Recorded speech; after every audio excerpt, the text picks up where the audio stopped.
Okay, let's get started. So today we are celebrating the graduation for the FCSI, the CIM, the CIWM, and the MTI. These are 4 designations that are being awarded at this ceremony, and earlier today we held the PFP award ceremony, graduation ceremony. I'm happy to be here with Dee Hazelar. Dee is Regional Manager, Investment Specialist at Scotiabank and Professor of the Faculty of Business at Conestoga College. So welcome, Dee. I'm really pleased to have you with me. Thank you, Marie. So this is an exciting day.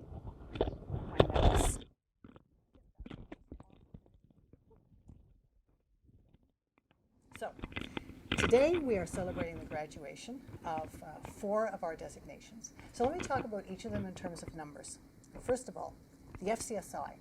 Today, as of today, over the last year, we have awarded 109 FCSIs, and this group of FCSIs joined the 3,068 people who are already holding an FCSI. And of those 109 people, 75 have accepted their badges. And I'm talking about badges in particular because it's really important. I'll talk about it in a minute. The CIM. There are 846 graduates this year for the CIM, and the CIM graduates now join a group of 8,556 people who are holding the CIM designation. For the CIWM, we have 23 graduates out of a group of 520 who are now holding the CIWM, and 17 of those have accepted their badges. I didn't say, but the CIM, it was 575 who accepted their badges. And finally, we have 3 graduates for the MTI, 89. They join a group of 89 who are in good standing, and 1 has accepted their badges. So let's talk about those badges in a moment. And we also awarded earlier today the PFP. Dee, do you have a few words for the graduates? It's an absolute honor to be here with everyone today. Congratulations on all of your achievements, and absolutely phenomenal work and job to all of you. Great, thank you. So listen, let me talk a little bit about the badges, and why do I badger you about the badges? Well, we're trying to make your designations visible. We want to make the designations public. We want to make sure that people seek you out. And one of the ways for us to do that is to ensure that you are posting your badges on social media. Social media is one of the main ways where we are able to make the badges visible. So each person who posts their badge, talks about their badge, and has their friends congratulate them, their coworkers, their community, their clients. So you're putting yourself out there as a holder of a designation, but also as a holder of that designation in the name of the bank that you work for. So really do take the time to emphasize your designation, because it is important in the long run for your designations to be much more publicly recognized. So, and then how are these designations made credible?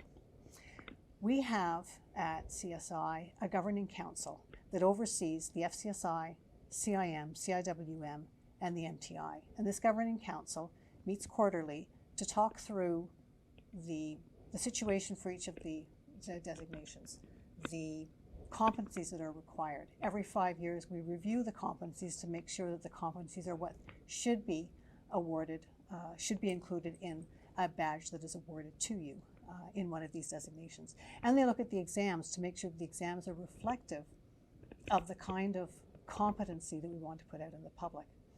The Governing Council is also part of the Ethics Committee, and the Ethics Committee oversees ethical issues that may come up. So it's an important committee, but it is one that ensures the credibility of those 4 designations. And we also have a PFP Advisory Council that oversees the PFP. So I'm going to pass it on to Dee. Dee is going to give us a few words for the graduates. Thank you, Marie. I appreciate it. And first, I want to thank CSI for the opportunity to speak to all of you today. It's a tremendous honor to join all of you at your graduation. My congratulations to each and every one of you on your hard work, dedication, and achievements. It is truly something to be proud of. In the time we have together today, I wanted to talk about the importance of being a trusted advisor to our clients, our learning journey as advisors, some things I've learned throughout my career that I'm hoping will be helpful to you. I want to start with the topic of being a trusted advisor to our clients and what that means to me. The first thing that comes to mind is being client-focused and not product-focused. I truly believe that we're part of a noble profession, and it is an honor and a privilege to do this work. To be a trusted advisor, we need to invest the time with our clients to really understand what is important to them and who is important to them before offering any solutions. At our core, we all want to be heard and understood.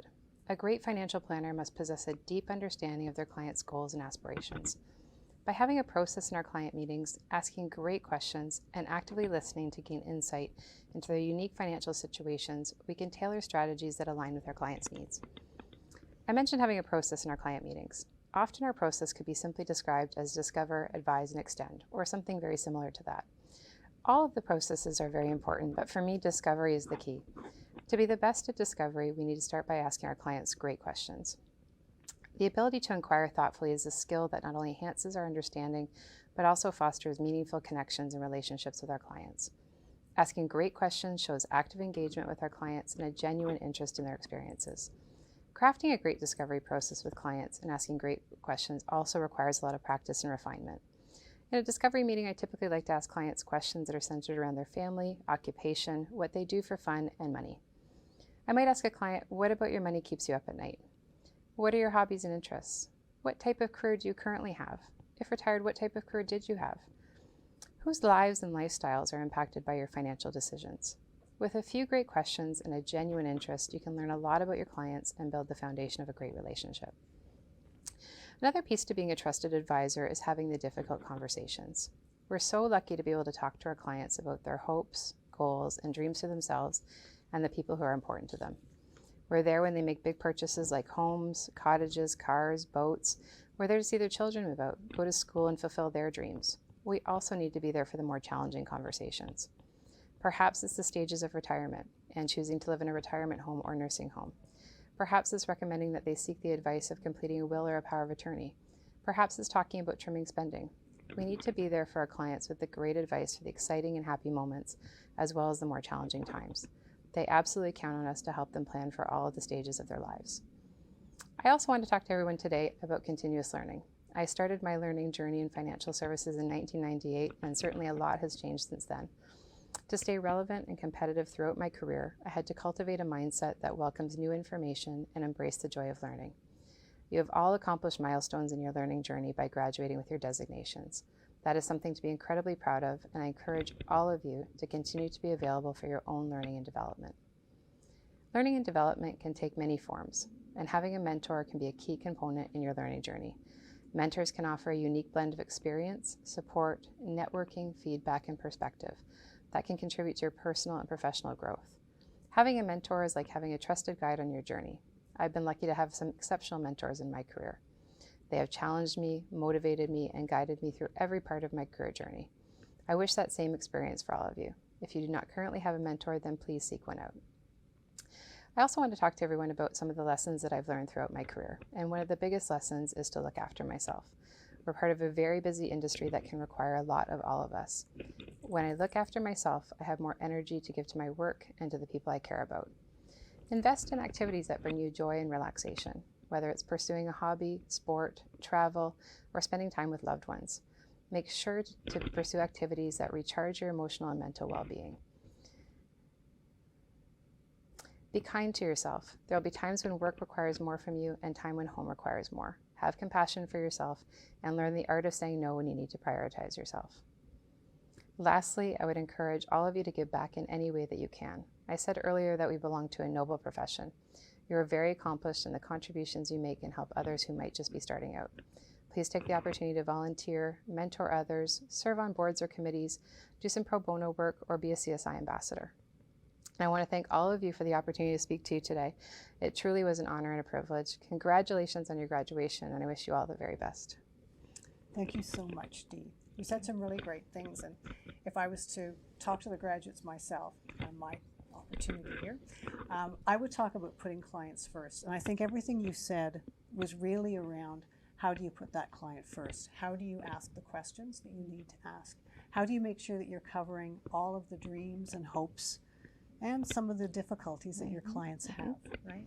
And then not only discovering something about your client, but also about their spouses, their partners, their families, their children.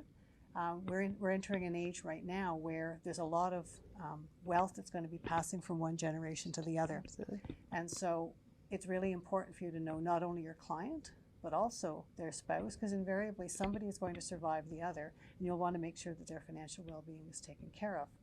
In addition, you want to make sure you know the children, because they will eventually inherit.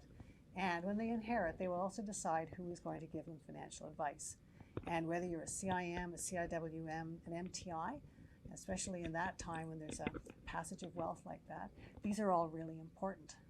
And so I think you're in a person who accompanies the family on their journey, their life journey, absolutely. and that's really what you said, Dee. But then you also said, take a moment for yourself. And I think that's also really, really important. So while we're putting the client first, I think part of what's putting the client first is also making sure that we're on our best. And also that clients know us, that they see us in other contexts. And so the opportunity to do something else outside of the financial institution is really important as well. So let's carry on now and talk a little bit about the honors here. So first of all, I'd like to honor the FCSIs. This is a very select group of people who already have a designation, who go ahead and do some work to become more of a leader, and who are recommended as an FCSI. It's not something you can apply for yourself without having some kind of a recommendation.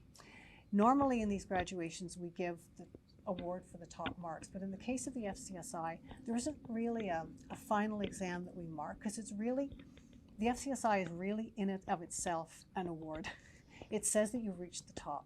It says that you're a leader. What we ask of FCSIs is to be able to give back to the community. So something, Dee, that you talked about in terms of not just being about who you are in your financial institution, but also being seen in the community. So we're going to roll now the graduates for the FCSI, and congratulations.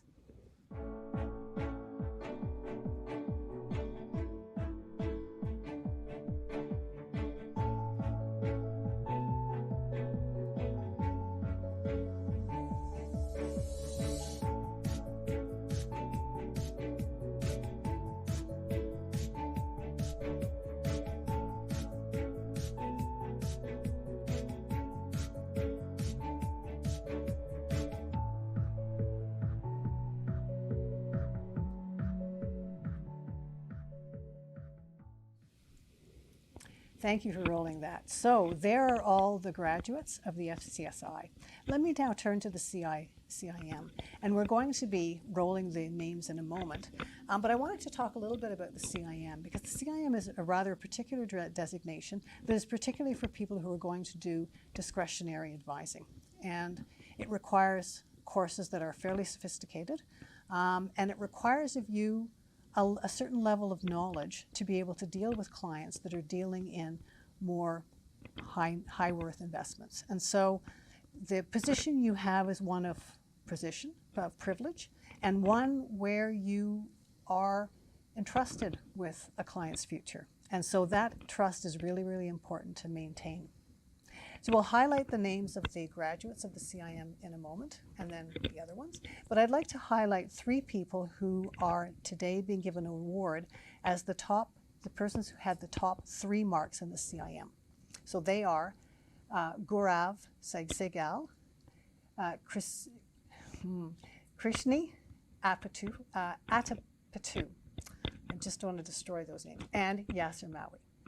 So they are the 3 top markers in the CIM. I'd like to talk about the CIWM. So the CIWM is a designation that is beyond, you also have to have a designation already to do the CIWM. You have to be competent in some kind of financial planning, investment, or trust area, and then you can go on and do the CIWM. And the CIWM is really for high net worth.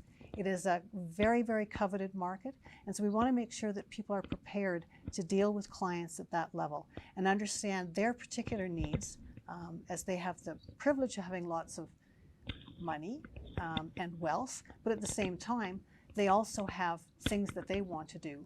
And sometimes just balancing all of those finances is really important. But I'd like to highlight today 3 people who are the award winners for the CIWM top marks. And they are Jun Bing Kwan, Jason Hunt, and Hayden Choi.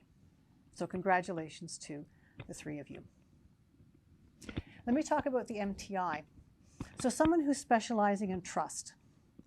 and estate management. Someone who has to think about, well, where is this client's wealth going after they've passed away? How are they going to pass it on to their children? How are they going to take care of children that have special needs? And how do they make sure that their wealth is distributed the way they would have liked? And so people who have the MTI are people who are qualified, particularly in the area of trust.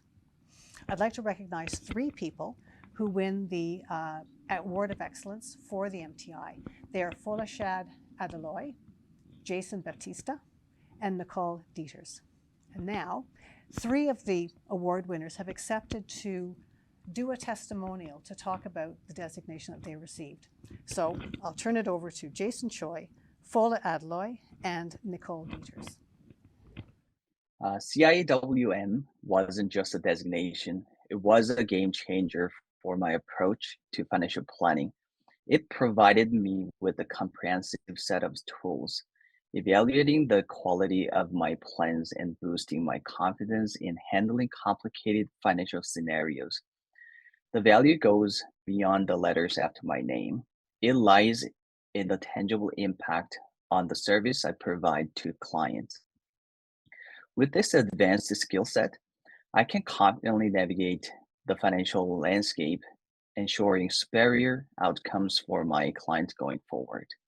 The choice of CIWM with the CSI was a strategic one. CSI's program offered a dynamic blend of theory and practical engagement, aligning perfectly with the real-world challenges faced by financial advisors. The well-rewarded nature of CSI courses added credibility to my journey of mastery in wealth management. The true reward in obtaining the CIWM designation was the journey of continuing education and growth. It wasn't just about passing the exam. Unlike other designations, CIWM stood out for its practical approach, placing me in scenarios that reflected real-life situations. The most enjoyable aspect for me was diving into the process of constructing financial plans. What made it particularly satisfying was the immediate impact on my skills. I could see improvements right away on the financial plans I provided to my clients. To those thinking about writing a CSI designation, my advice is to approach it with dedication and enthusiasm. Embrace the learning process, connect with peers and mentors, and view it as an opportunity for both personal and professional development. Remember, it's not just a title, it's a commitment to excellence in the dynamic world of finance. The journey may be challenging, but the skills gained will prove invaluable throughout your career. As an estate and trust professional, when I decided to move jurisdiction and come to live in Canada, I wanted to learn and know about the Canadian financial services sector. And so I did a lot of research, and the Canadian Securities Institute came tops in every research that I did. The first thing that struck me was the clarity of path. This meant that whether you're a compliance officer, you're an investment advisor, an estate and trust professional, the path to certification was very well mapped out. That clarity of path was a big win for me. The second thing was the unmatched quality of the study material. I really enjoyed the study material. The course content was very detailed and very enlightening.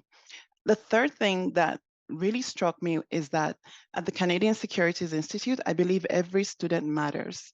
And I say this because even before I moved to Canada, I was able to do several of my exams in the jurisdiction where I lived. So the CSI was able to set up my exams outside of Canada. And what that meant for me was that I got excellent job opportunities within a week of my job search. And the knowledge I also got from the examinations and just studying the course material made it easy for me to transition into the Canadian financial services sector as a lawyer specializing in estates, trust, and succession planning. And really, I would recommend the Canadian Securities Institute to any young professional or even mid-career professionals who are looking to get into the financial services sector as experts or as specialists. For me, it has been a worthwhile journey. I'm Nicole Dieters. I'm a senior investment advisor with Harborfront Wealth Management. I'm also a principal of Gilman Dieters Private Wealth. I've been in the financial services industry for 30 years, and I've always prided myself on being committed to expanding my knowledge and my skills. I pursued the MTI designation at the Canadian Securities Institute just to help me in my business practice growth and to be more relevant with my current client base. And with the large wealth transfer that we're seeing in Canada, feel like I can be attracting new prospects. And simply by elevating my education in this estate administration, trust accounting and taxation, and of course on the legal side of estate planning, I believe I'm going to be able to achieve that. This designation really offers great value to my career. I believe it opens new doors and new opportunities, not just within my income tax practice, but also within my wealth management practice. And I also believe it's going to strengthen my professional credibility within my community.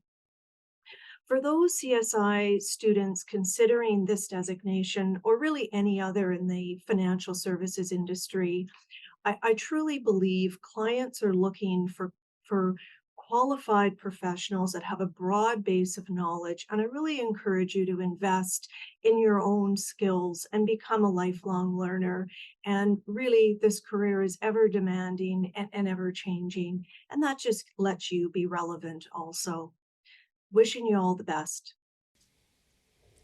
Welcome. Well, there you are. Thank you so much to Hayden, Fola, and Nicole for giving their testimonial. It's always takes some courage and some gumption to be able to talk about what you think you've accomplished. But we did want to have some representatives from the graduates and among the top marking graduates to be able to talk a little bit about their experience with the designations. Really important. I think they gave some very interesting messages. So we'll conclude the graduation in the following way. You're joining a prestigious group of designation holders. You'll be holding yourself out to the clients, and you'll be a person who is seen as someone who is the designation you are, a CIM, a CIWM, an MTI, or an FCSI. And an FCSI will also be seen as a leader among designation holders. So your positioning out there, your ability to be able to say who you are and identify what you're able to do will give clients confidence in the kinds of financial advisory services that they're receiving from their financial institutions. You join a prestigious group of people who now have access to resources that are on our website. We also have webinars that are regularly held for people who hold designations. We try to give extra information, current information about what is happening out there so that people have an opportunity to learn the latest and get into some hot topics. We've just done, for example, Financial Literacy Month, where we provided a number of topics around women in finance, DEI in finance, and so on. This is a graduation, and for the last 3 years, we've now had a graduation. We'd love to have you in person, but as I said, it's the recognition that counts. It's giving you closure to say that you have achieved something and you should be proud of it. And finally, as Dee mentioned, of course, there's giving back. You're not alone, you're in a community, and you can serve your community as well. And the more you give back to the community, to worthy causes, the better the financial institution and yourself are positioned. And finally, I'd like to thank your families and your friends who allowed you to study and take time out of your family life and others to be able to study and accomplish what you've accomplished. So congratulations to everyone. Dee, thank you so much for being with us. Thank you so much for having me, and congratulations to everyone again. It's such an honor. Absolutely. And so now we're going to roll all the graduates for the CIWM, the CIM, and the MTI, which we haven't rolled yet. So thank you and have a good day.